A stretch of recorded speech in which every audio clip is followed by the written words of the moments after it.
Rev up your engine.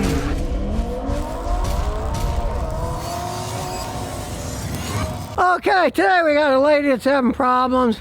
She got to keep jump starting the car. She's been to various places. Some say battery, some say alternator, some say they don't know. Well, we're going to show you how you can tell what's really wrong without guessing.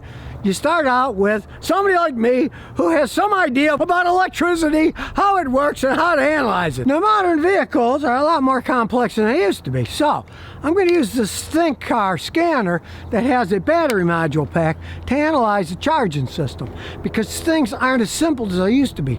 There are many different types of batteries in cars. You might test them with the wrong machine. So the first thing you do is you open the hood, go to the battery. It is a Nissan lead acid battery. It's got sulfuric acid in it. It's 550 cold cranking amps, right?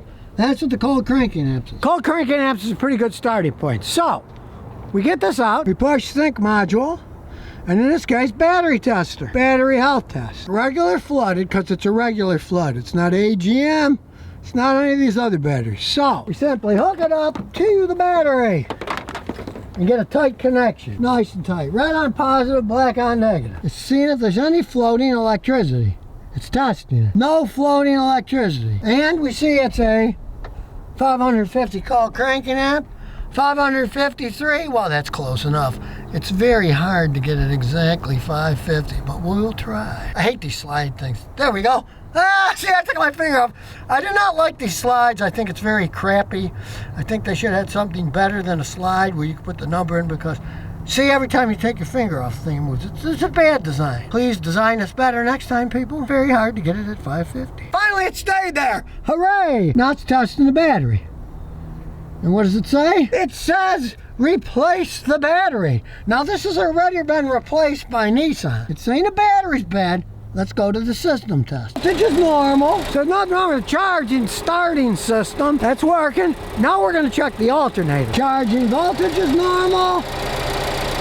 Diode ripple is normal. It's all normal. So in this case, Nissan replaced the battery, yet the battery is bad again. The alternator's charging perfectly fine. Now, this machine also tested to see if there was any kind of a drain on the battery when the car was shut off, and it said there wasn't any, but clamp on meter, and we're going to see if there's any kind of current flow. And it's one of these, make sure you put it on DC. It's on AC now, okay? There's DC, we'll zero it. Now it's zero. Now we have it hooked around the negative battery wire going to the engine, and you can see there's zero. There's no drain. It's not flowing. Electricity isn't flowing. If it was flowing, you'd see something like this. See, now it's running 13.46. It's showing there's amperage flowing through the system because it's running. But when we shut it off, dropping to zero. Now, it'll take a while to drop to nothing because all these modern vehicles have computers up the wazoo. Many modules, 20, 30 of them. And they take a while to really power down. Eventually, it would go to almost zero. You can have a little bit of drain. The battery is not being drained, just sitting there. I mean, the machine that I had to test, it is a pretty good thing to it. And it didn't show that there was any parasitic drain when I hooked it up, but you never know. I always like testing it with my own machine that's extremely accurate, and I can see if there is a drain, and in this case there is no drain. So that closes the case on this Nissan. It just needs another battery. So in this case, I did a full check of everything. It only needs a battery. Now, the battery was replaced under warranty by Nissan, but the problem is, if you have old batteries, they are useless. Batteries are like eggs. They go bad just sitting. When I was a young mechanic in the 60s, we had vacuum sealed batteries. You let them sit for 100 years, right?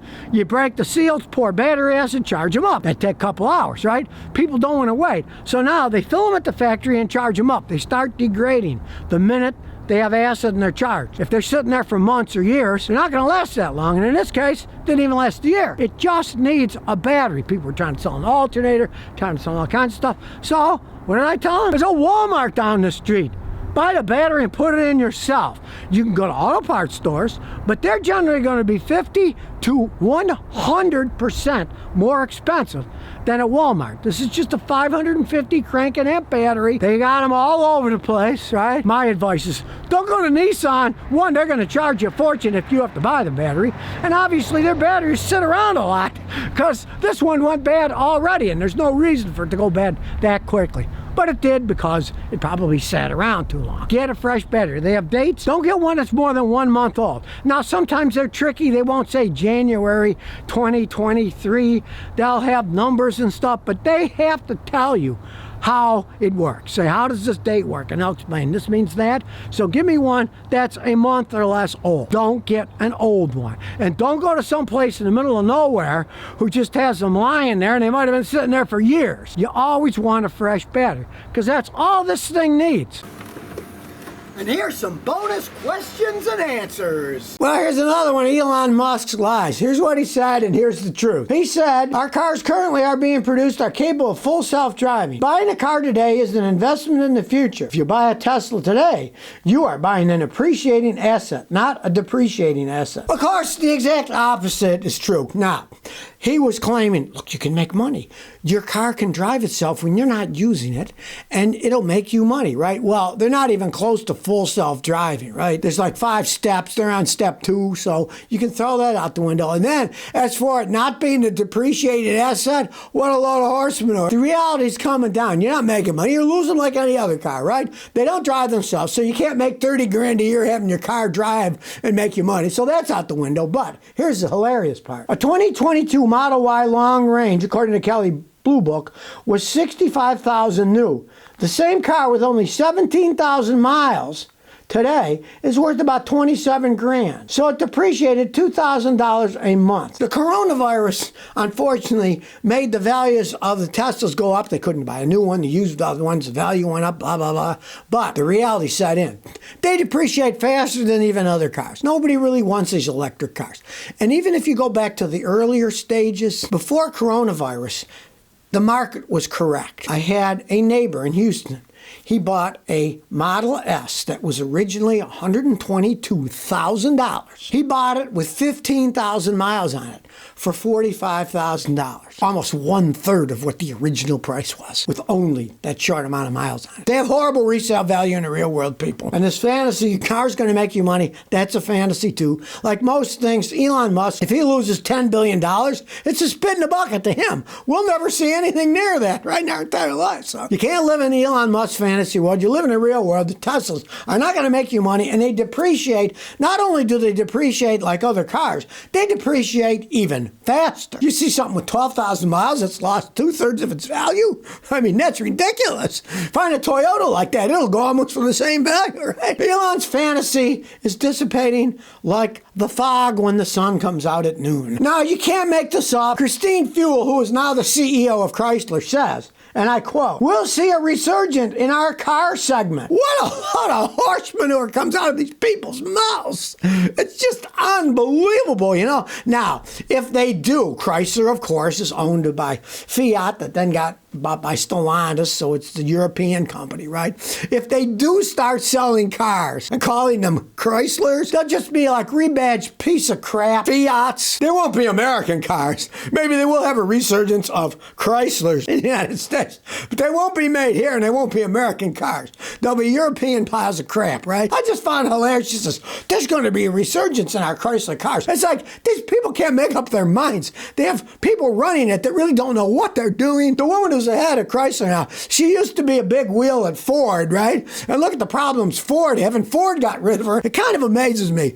These corporations, to me, they're kind of like the National Football League. There'll be a coach, and he really stinks, and he can't coach, and the team he's on loses. And what happens when they fire him? Some other team hires him. Well, he lost his whole career. Why would you hire this guy? But they do anyways. None of it makes any sense. These guys making decisions, they're fools. They don't even understand their own business. Like the Houston Texans, okay? Okay, they had that coach. They got a new coach now, but their old coach, he had failed Chicago. He failed everywhere he was. Failed miserably. Horrible losing records. So Houston hires him. And what do they have? The worst record in the league for a couple of years. What do you think's going to happen? You hire a guy who failed in his business, and then, in this case, you go from Ford to Chrysler, and you go from one failure to another. What do they think? Oh, magically things are going to turn around? No, they aren't. It really makes me wonder. Who are the people behind hiring these people? What is it, some kind of conspiracy that they want to fail?